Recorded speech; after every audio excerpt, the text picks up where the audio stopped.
সবার কাছাকাছি হতে চায়, প্রেমিকা প্রেমিকের কাছাকাছি হতে চায়, পিতা তার সন্তান সন্তানের কাছাকাছি হতে চায়। আফসোস, মানুষের দরজার কাছাকাছি হইলাম, আল্লাহর রহমতের দরজার কাছাকাছি হইতে পারলাম। বান্দা, কে অসুস্থ আছো আমার কাছে বলো, আমি তোমাকে সুস্থ করে দিব। কে অভাবগ্রস্ত আছো আমার কাছে চাও, তোমার অভাব মিটাই দিব। কার কি প্রয়োজন আমার কাছে বলো, তোমার সমস্ত প্রয়োজন আমি পূর্ণ করে দিব। তিনি আমাদের আল্লাহ, তিনি আমাদের রব, তিনি আমাদের প্রভু। আজকে সেই আল্লাহকে আমরা সবচেয়ে বেশি ভুলে গেছি। আমাদের ধৈর্য কম, আমাদের হাইট কম, আমাদের হায়াত কম। এরপরেও এই উম্মত জান্নাতে যাবে সবার আগে। বিধান বর্ণনা করছেন কি? কুল, তুমি বলে দাও।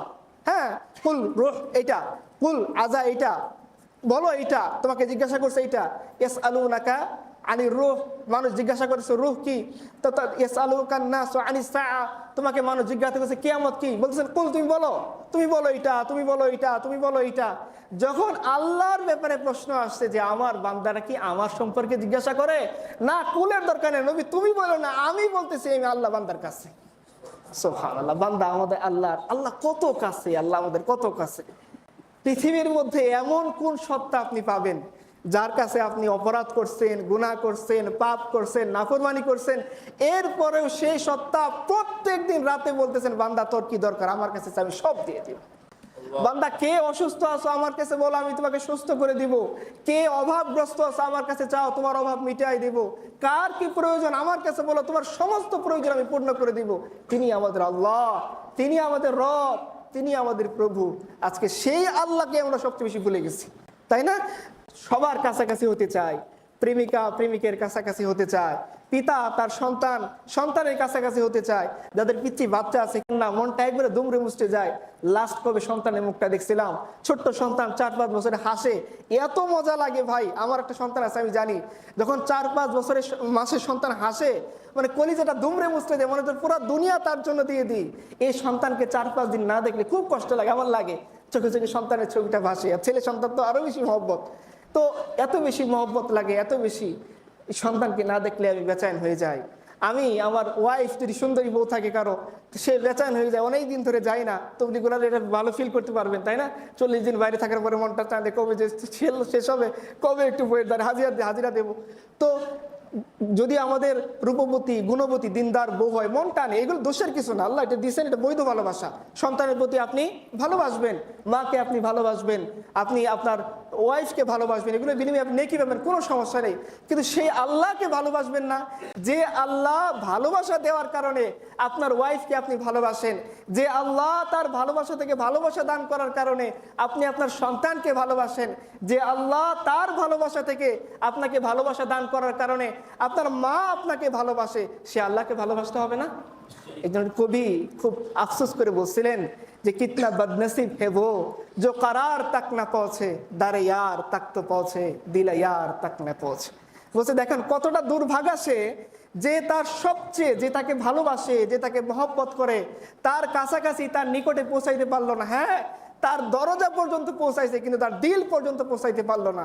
আফসোস, কতটা আফসোস আমাদের জন্য, যে আল্লাহ তার রহমত থেকে আমাদেরকে রহমত দিলেন, তার ফজল এবং করম থেকে আমাদেরকে ফজল এবং করম দিলেন, তার ধৈর্য থেকে আমাদেরকে ধৈর্য দিলেন, সে আল্লাহর কাছাকাছি হইতে পারলাম না। আফসোস, মানুষের দরজার কাছাকাছি হইলাম, আল্লাহর রহমতের দরজার কাছাকাছি হইতে পারলাম।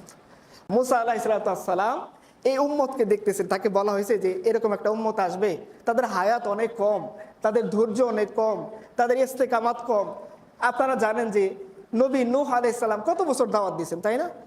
আমাদের আদি পিতা আদম আলাইহিস সালাম কত বছর বাসেন, কত তিনি বড় লম্বা ছিলেন, আমরা খাটে হইতে হইতে 5 ফিটের মধ্যে চলে আসছি।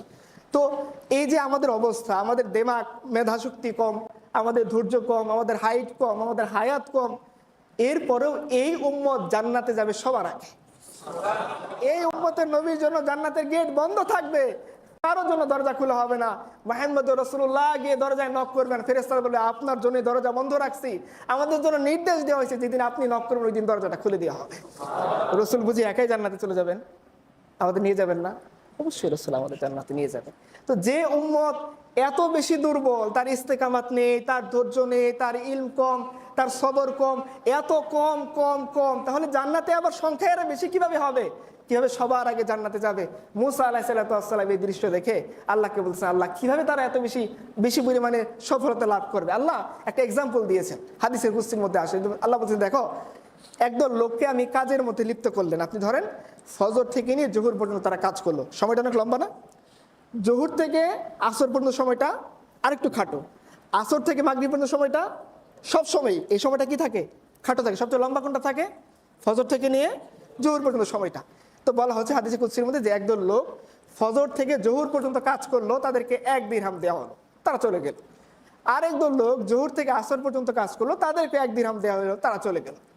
আরেকদল লোক আসর থেকে মাগরিব পর্যন্ত শর্ট সময় কাজ করলো, তাদেরকে 1 দিরহাম দেওয়া হইলো এবং বাড়াইয়া আরো বেশি দেওয়া হইলো। তো অন্যান্যরা বলতেছেন যে কি ব্যাপার, ওরা কাজ করলো বেশি সময়, ওদেরকে 1 দিরহাম, এরপরে কাজ করলো আরেকটু সময়, ওরাও 1 দিরহাম, কিন্তু যারা সবার শেষে আসলো অল্প সময় কাজ করলো, এদের 1 দিরহামও দেওয়া হলো, আবার বাড়িয়ে দেওয়া হলো। আল্লাহ বলতেছেন যালিকা ফাদলুল্লাহি ইউতিহি মাইয়াশা। কোনো প্রশ্ন করা চলবে না। আল্লাহ বলতেছেন আমি তোমাদেরকে কম দিছি?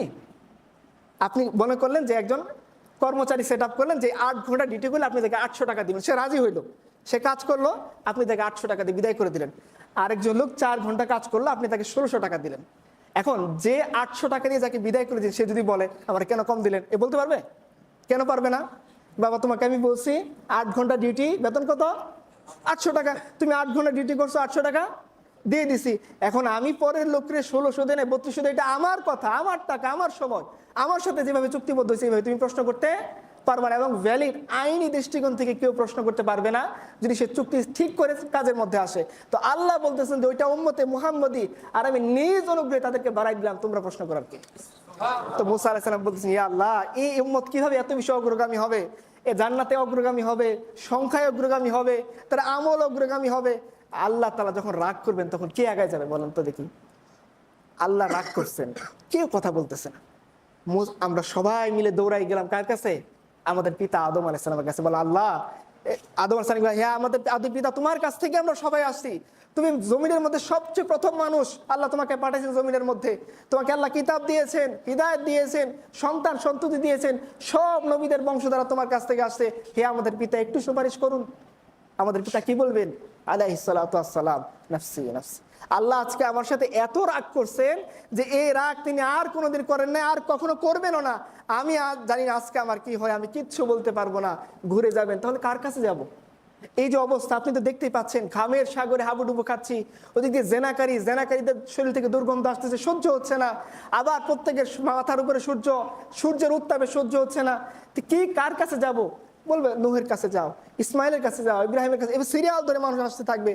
লাস্ট কার কাছে গিয়ে মানুষ গিয়ে থামবে? মুহাম্মদুর রাসূলুল্লাহ সাল্লাল্লাহু আলাইহি ওয়াসাল্লামের কাছে। আল্লাহ রাসূল তাদের কথা শুনে কোনো কিছু করবেন না, সিজদায় পড়ে যাবেন। আল্লাহই ভালো জানেন কত লম্বা হবে এই সিজদা। এই সিজদা দেখে আল্লাহ তাআলা বলবেন, মুহাম্মদ তোমার মাথা উঠাও, আর চাও, তুমি যা চাবা সব দিয়ে দেওয়া হবে। তো এই কি নবী চিন্তা করেন, আসছেন সবার শেষে, হায়াত আমাদের সবার চেয়ে কম, এই নবী ইজ্জত আল্লাহ কত দিবেন? যে আমাদের মাওলা, আমাদের রব যখন রাগ করবেন, এই রাগ থামানোর জন্য কে এগিয়ে যাবেন? মুহাম্মদুর রাসূলুল্লাহ সাল্লাল্লাহু আলাইহি ওয়াসাল্লাম। তার সিজদা থেকে মাথা ওঠানোর পর আল্লাহ তাকে বলবেন, তুমি চাও, যা চাও সব দিয়ে দেওয়া হবে। এবং মুহাম্মদুর রাসূলুল্লাহ একটাই বলবেন, উম্মতি উম্মতি উম্মতি, আমার এবং আপনার কথা বলে দিবেন। এই যে আমাদের অগ্রগামিতা, মুসা আলাইহিস সালাম দেখে